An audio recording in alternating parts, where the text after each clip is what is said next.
It's 3 minutes past 10, and now Shaw Taylor presents The Law Game.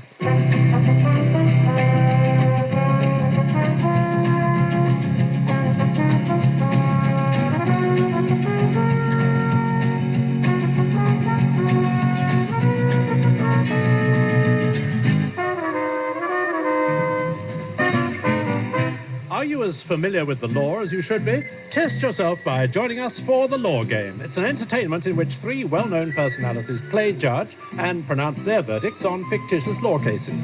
Here to judge the judges, as always, is your chairman, Shaw Taylor.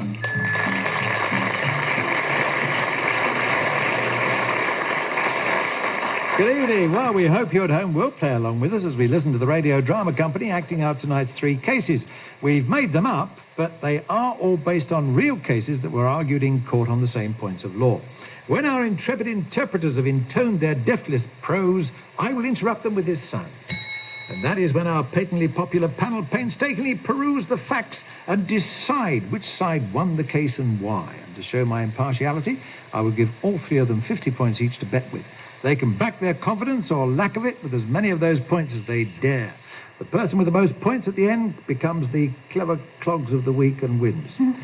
Tonight's panel should know the rules because they were here last week and they've got sworn statements that they were coerced with nothing but money to come back again for another bash.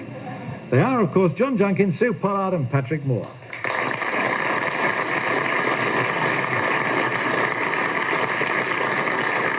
John Junkin, starting with you. Even the most even-tempered amongst us occasionally comes across a situation that annoys us to the point where we say there ought to be a law against it. Has that ever happened to you? Would you like to see a change in the law at all? The one that is predominant in my mind at the moment is I think there ought to be a law against politically committed lunatics interfering with the contents of children's libraries. I grew up on a diet of Enid Blyton and William and all those wonderful books which are now said to be racist and sexist.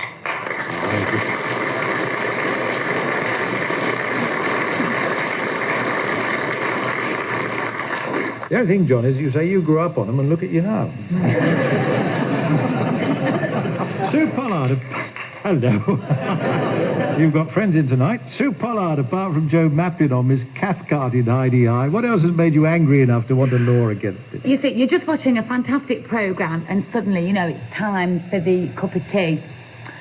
And the TV commercials come on and you have to turn the flipping television down. They do it because they know you're on the toilet, so you can hear all the adverts while you're on the toilet. I'm sure it's true. You're not even left alone to a bloot. It's disgusting. Okay? Patrick Moore, you're a man whose word carries probably as much weight as you do. What pet peeve of yours would you like to put right with a new law? Well, I would like to see one particular law coming to curb one act of British rail. And if you go to any mainline station, you have to get a ticket. It's always the same thing. There are 5 ticket windows there. One is open and a queue a mile long. I mean, of course, by the time you got there, well, the train usually hasn't gone because it's always so late, but otherwise it would have done.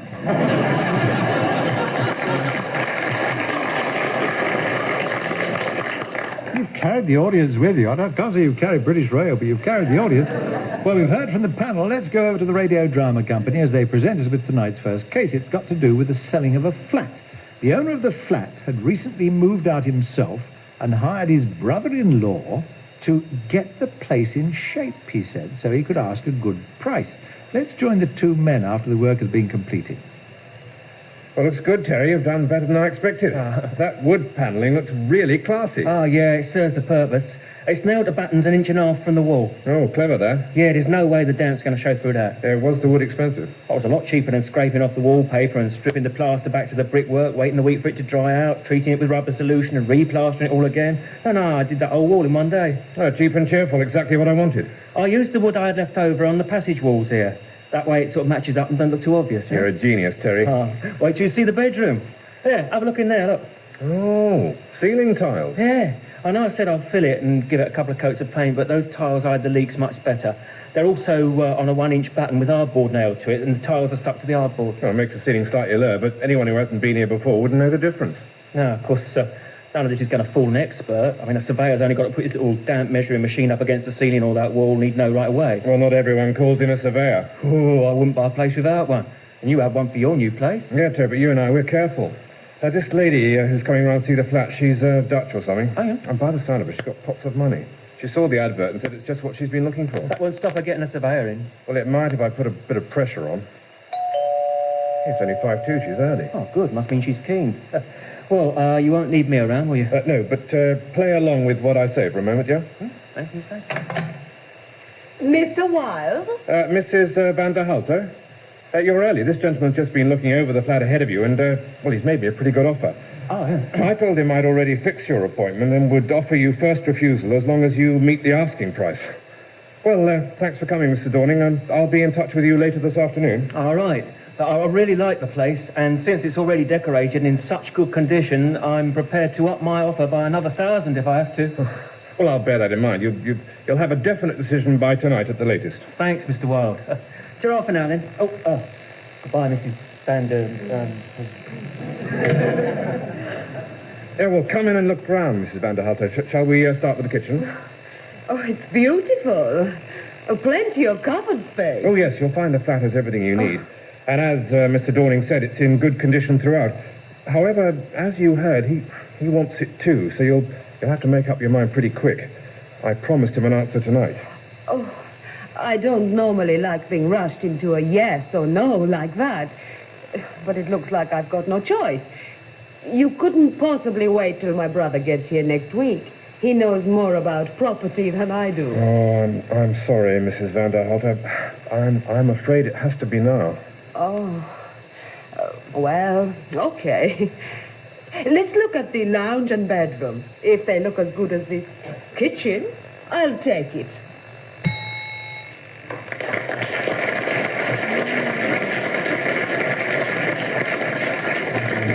Now, Mrs. van der Halter agreed to pay her deposit right away and bought the flat as soon as the contracts could be exchanged. 6 months later, she decided to change the decor and discovered the hidden damp. And it was proved to have been there before she took possession.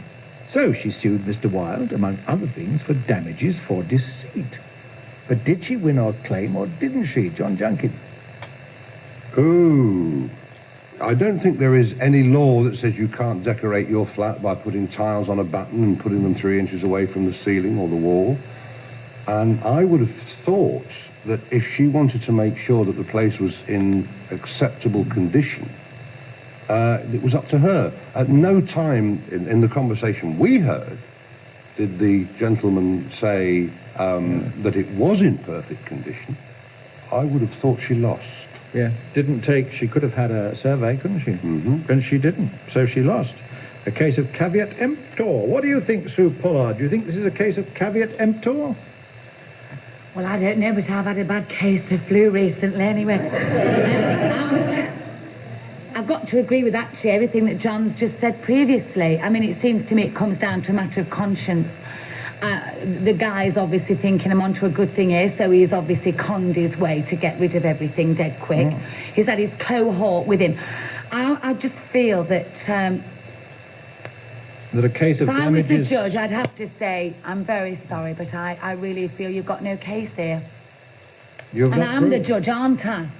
You are the judge? Yes, of course I am. I'm very sorry. Case dismissed. Oh, dear. Well, now, Patrick Moore, they both said that poor Mrs. van der Halter has lost her case. What do you think? Well, I don't think you can have anyone up for deceit. Oswald, if you could, what would happen to the House of Commons?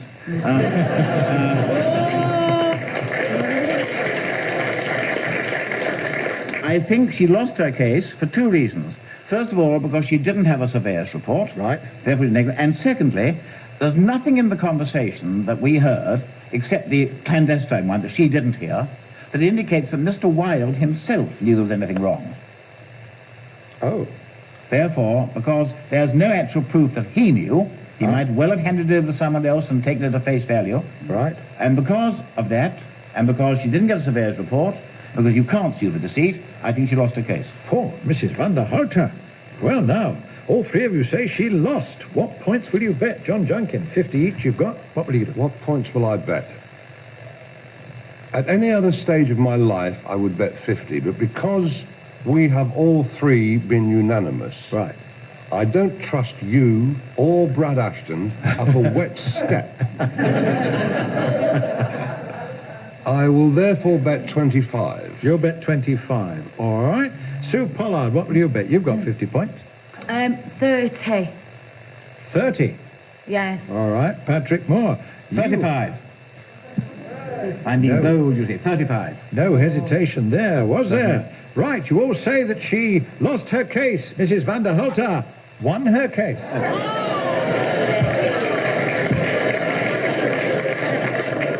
Oh, I'm really upset. What's I know nothing about the law, but I know these two. What's the reason then? Well, the fact is, Sue, I mean, you threw caveat emptor aside like an old boot, didn't you? Well, I don't know what it means, but I can't even spell it. I ain't got a clue. It means buyer beware. She should have checked the place over properly before buying. That's what Mr. Wilde said. Oh. But the court didn't hold that up in this instance because she'd been induced by fraud to enter into a contract of purchase. And they said it was fraud. You could sue for deceit. And they found in her favour. Let's go to case 2. This is set in court, but of course it's the law game version of a court, which tends to speed up the procedure and squeeze as many cases into the show as possible. This one has the defendant charged under the 1972 Road Traffic Act with careless driving. For details, let's listen as the prosecuting counsel questions the driver concerned. Miss Cookson, how long have you been driving the car? 12 years. Nearly 13, actually. And is this the first serious accident you've been involved in? No, it's the third. But in the 2 previous cases, it was the fault of the other drivers. That was accepted by my insurance company. My no-claims bonus was kept intact. But nevertheless, you seem to be prone to accidents. The last one was 8 years ago. I'd hardly call that prone. The car you were driving when you had this latest accident was borrowed, was it not? Yes. My own one was being serviced and having a new gearbox fitted. I needed to attend a meeting in Manchester and persuaded my friend to lend me his car. Had you driven this particular car before? Yes, once before. Last winter when my own car's battery went dead on me and I needed to be somewhere in a hurry. So yes, I was familiar with the car. But had you driven it on the motorway? And at anything like the speed you were doing just prior to the accident? No. Oh, yes, I have. I drove it a short way on the M25 between Potter's Bar and Enfield. Indeed, a short way. About 5 miles at most. But it was on the motorway. At night? No, it was mid-morning, actually. So let's be quite clear about this. The accident occurred whilst you were driving a car, comparatively strange to you, on a long stretch of motorway at night. And because you were unfamiliar with the vehicle, when a mechanical fault caused the headlamps to shut off, you panicked and drove off the road onto the hard shoulder and into an unlit van already parked there. I did not panic. I just had to think quickly. There was a stream of fast-moving cars behind me. I knew if I slowed down, they'd run into the back of me. So I pulled over to the hard shoulder out of their way. And straight into the van, injuring the driver asleep in the front seat. An injury entirely caused by your careless driving. I had no idea the headlamps would suddenly fail. A careful driver, Miss Cookson, is one who is prepared for all the things that can go wrong with a vehicle and does not get into a flap when any of those things suddenly happen. I did not flap. I did the safest thing that occurred to me at the time. I was not to know that the van was parked there. It had no warning lights or reflecting triangle. And you're suggesting it's the van driver's fault you ran into him? Surely it's you, Miss Cookson, who should have switched on your hazard lights immediately to warn the drivers behind you, and then slowed down, giving yourself enough time to ease onto the hard shoulder. I've no further questions, sir. I have, sir, if I may. Miss Cookson, before borrowing your friend's car that day, did you check its condition? Yes. When I put the petrol in, I checked all the tires and the water and the oil and made sure the windows were clean and that the windscreen wipers were working. And what about the lights? Did you check if they were working? They were already on. I'd set out on the journey after lighting up time. Is there any way that you, as a typical driver with average knowledge of the interior workings of a car, could have foreseen that the lights would suddenly fail? No.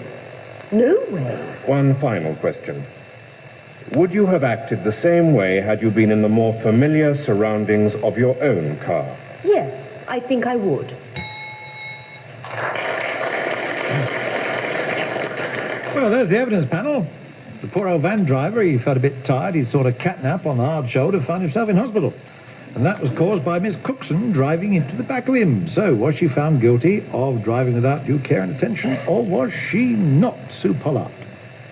I actually feel that in the circumstances, the lady, she did the right thing. You know, obviously you get into a bit of a flat, don't you? And I blame the van driver. I mean, quite honestly, of course he was tired and everything. You can't say when you're going to nod off, but he should have had the presence of mind to have realised, you don't drive over anyway. You can't nod off on a hard shoulder anyway, can you? I don't think it's legal to have a kip on the hard shoulder, quite No, frankly. it isn't at all, is it? No, I don't think so. I mean, you're not even supposed to pull over if you're having a heart attack at the wheel, really. It's like, you're supposed to drive on to the nearest hospital, and gasp and say I'm dying, but I avoided the hard shoulder. You'd let her off. Yes, I'm just so glad that I just go by cab. That's all I can say. Let me come to There's Patrick nothing Moore, wrong see with how that. you feel about this. Well, lady. of course, it is quite illegal to draw and park on the hard shoulder except in an emergency. And although I think there have been cases when a driver's been overtired, has pleaded that this was an emergency, I very much doubt whether that would hold up here. Also, if you're going to check every darn thing on your car before setting out, lights and all, see whether they're going to tip over or what have you, you would never actually go anywhere at all, whether you think about the car or not. That might be a good idea, that's half the point. So as far as I can see, although it was very bad luck on the van driver, he shouldn't have been there, and it really was not her fault at all. Not her fault. I think probably she probably was found guilty, but I'm going to say she wasn't, because that's illegal. So I will say she was found not guilty. Well, I'm sure she was.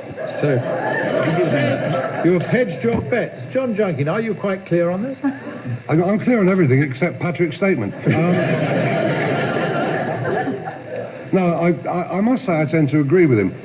There are so many anomalies with the cars. For many, many years, it was illegal in this country to sound your horn while the car was stationary. True. And it was also illegal to drive your car away without first ascertaining that the horn was in working order. This is true, I can assure you. I think that has been amended, but that at least was the case. The council who said you should be prepared for all things to happen with a car, I think is living in cloud cuckoo land, because the things that can happen to cars are frightening.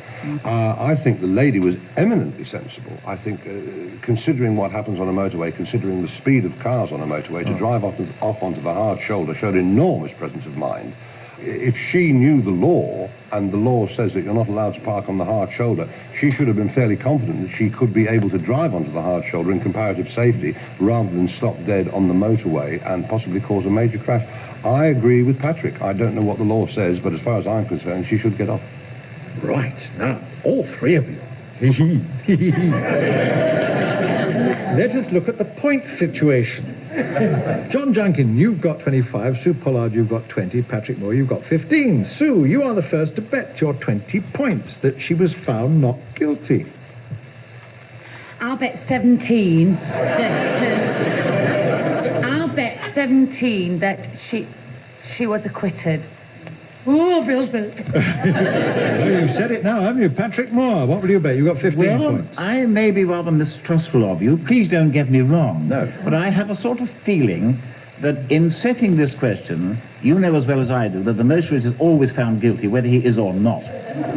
So on this occasion, because I think you're trying to double-cross us, how many points have I got left? You've got 15. 14. Points. It's going to be a great last case. John Junkin, 25 points you've got.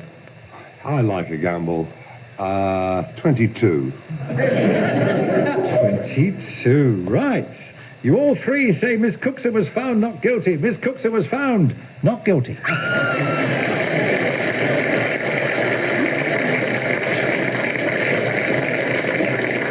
The court held that considering she was faced with an emergency during the course of driving, she had acted reasonably in the circumstances. Though the prosecuting counsel is expected to act perfectly, no motorist, said the magistrate, can be expected to achieve that standard when confronted with an emergency. Now, oddly enough, the prosecuting counsel did not ask her to act perfectly because he suggested she should switch her hazard lights on before she came off the motorway onto the hard shoulder. And, believe it or not, under motorway regulations, it is an offence to have your hazard lights on while you are moving. Now, I think that is a nonsense law myself, because I find on a motorway, if there's trouble up ahead, if some other guy puts his hazard lights on in front of me, it gives me a warning. So if you ask me, is there a law I would like changed, that's the one I would like changed.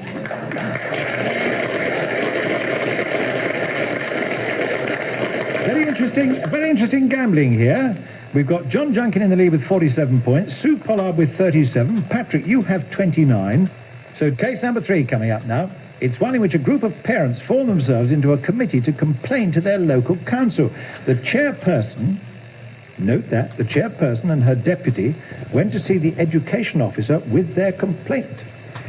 I think you're rather jumping the gun here, Mrs. Vincent. The council are merely considering the possibility at the moment. There are no definite plans to close Old Farm Boys' School. Then why do you already approach the headmasters of both Potter's End School and Fennebury Lane to divide the Old Farm Boys up between them? That was just a preliminary inquiry. Anyway, it was confidential. The point, Mr. Radcliffe, is that you did approach them, and they were told to be prepared to accept the extra pupils from early next year. Yes, if the school closure were to go ahead. But as I say, it's still at the discussion stage. We were merely seeing if it was feasible. But you've made no plans to close down either of the 2 girls' schools in the area? No, that wasn't felt necessary. Let me put the council's position to you as clearly as I can. It's a matter of finance. With grants, school buses, further education courses, evening classes, and the upkeep and staffing of the schools under our control, the council is spending in excess of £1 million a week. We're not a big authority, as you know. Cuts can be made. I'm sure if you go into it close enough, you'll find there are areas of wastage. School sports grounds, for instance. Apart from Saturday morning inter-schools matches, they're only used on weekday afternoons. It will be a simple matter to alter the times of the classes so that one sports ground can be used by 2 schools, one in the morning, the other in the afternoon. Oh, yes, that's a suggestion that comes up quite regularly, and it gets turned down for practical reasons. When you asked for this meeting today, I was only too pleased to see you. But the matter of closing Old Farm Boys' School is something that I'm afraid must be up to the council, not the parents. I'm sure Mr. Spencer accepts along with me that the council can well do with the revenue that will accrue from the sale of one of the schools, even if the land will just be used for development. But since there are 2 girls' schools in the area and only 1 boys' school, why is it that only the boys' school is considered for closure? As both of you have sons at the boys' school, I do appreciate your concern. But the council's only consideration is to sell off the property that will bring us in the most revenue, and which gives us least problems by having the pupils assimilated in the 2 other mixed schools. So what you're saying, in effect, is that you are giving no choice to parents who want their sons to go to a single-sex school from now on, but that those with daughters still have a choice of 2 such schools. And that, Mr. Radcliffe, would appear to be a blatant case of sex discrimination. It's nothing to do with sex discrimination. It's a pure matter of finance. Maybe it is from your point of view, but not from ours. As parents, till now, we have been able to choose single-sex schools for our sons. Closure of Old Farm School will deprive us of that right. And if the council accept your advice and decide to close the boys' school, we shall instruct Mr. Clifton on our committee, he's a solicitor, to get the court to stop the closure under the Sex Discrimination Act.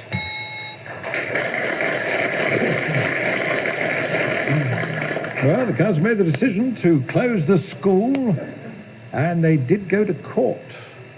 The parents went to court as threatened, but did they win or did they not? Patrick Moore. Well, when you consider the teaching profession at the moment, the first thing we have to do is to abandon every vestige of common sense. That's point number 1. Point number 2 is that you and I both know that the Sex Discrimination Act is aimed purely against the male sex. And therefore, I think the parents lost. Oh, you think it was against the male sex? Well, now, I come rapid to you, John Junkin, as a reader of books in libraries when you were a small boy.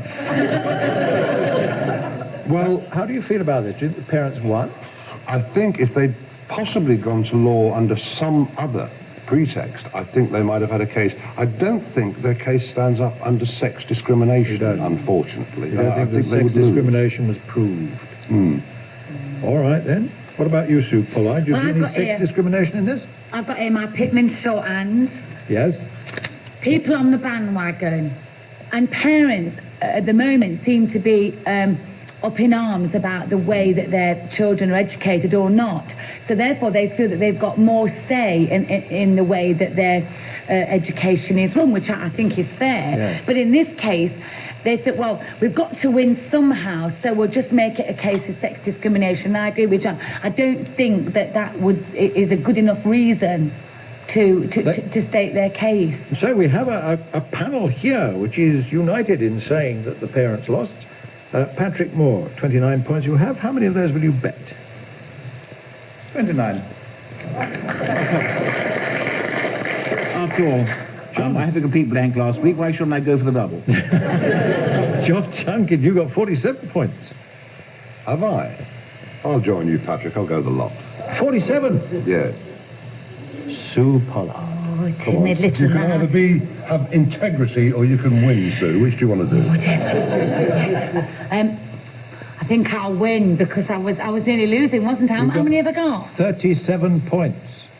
I think I'll bet 35. Should I give it 37 then? No. I loved it. Shall I or shan't I? Yeah. I don't know what to do. All right then, I'll take the money. Oh, no, it's a different game. Do you remember that? Double your money. Oh, sorry. 37 then. I don't want to worry you, Sue, but I do have to accept your first bet. I'm afraid I've got to accept your bet of 35. All right then, John. So all three of you say that the Parents' Committee lost their case, and I can tell you the Parents' Committee won their case.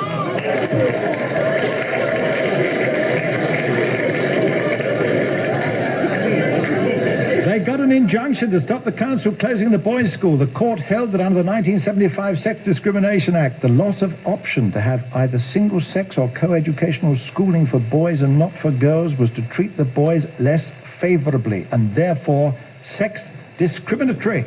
And with Sue Pollard betting so sensibly, while Patrick Moore and John Junkin have no points, Sue Pollard has 2 in his argument.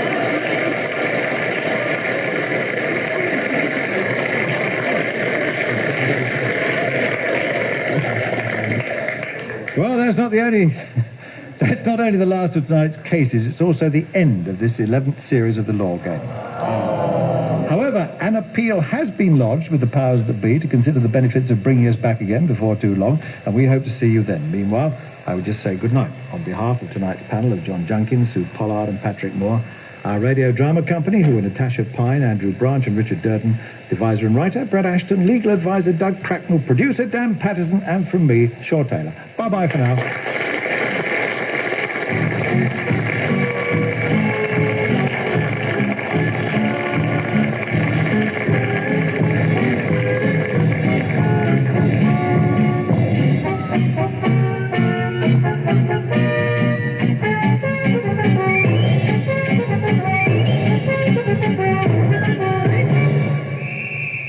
And as Shaw said, that was the last Law Game in the present series. Next week, just after 10, the National Review Company are back with a new series of The Good Human Guide. So perhaps you'd be a good human and tune in to Phil Nice, Maxine Ostwald, Arthur Smith, Babs Sutton and Adam Wyde next Tuesday night at 2 minutes past 10. Talking of new series, there's another one for you on Thursday night when you can hear characters like Colonel Bonky, Lady Hermione Clanger and Otto von Strohblamp as they join Helen Shapiro and, last but not least, Ernie Wise for a brand new comedy show on Radio 2. People often stop me in the street and ask me, but I never let them. But I've never noticed that when you complain about something, people don't pay any attention. That's why Des O'Connor's still singing. Wise on the Wireless this Thursday at 2 minutes past 10. And incidentally, tomorrow night's offering is Inman and Friends, who this week include veteran comedian Arthur English, the original Wide Boy. We're back to tonight now, and in just over half an hour we go round midnight with Peter Clayton. We'll be talking to horror novelist James Herbert, whose latest book is called Sepulchre. And Carol Churchill will be talking about her latest role in the play Serious Money. All that and music too in Round Midnight, starting just after the 11 o'clock news. Right now, it's 10:32.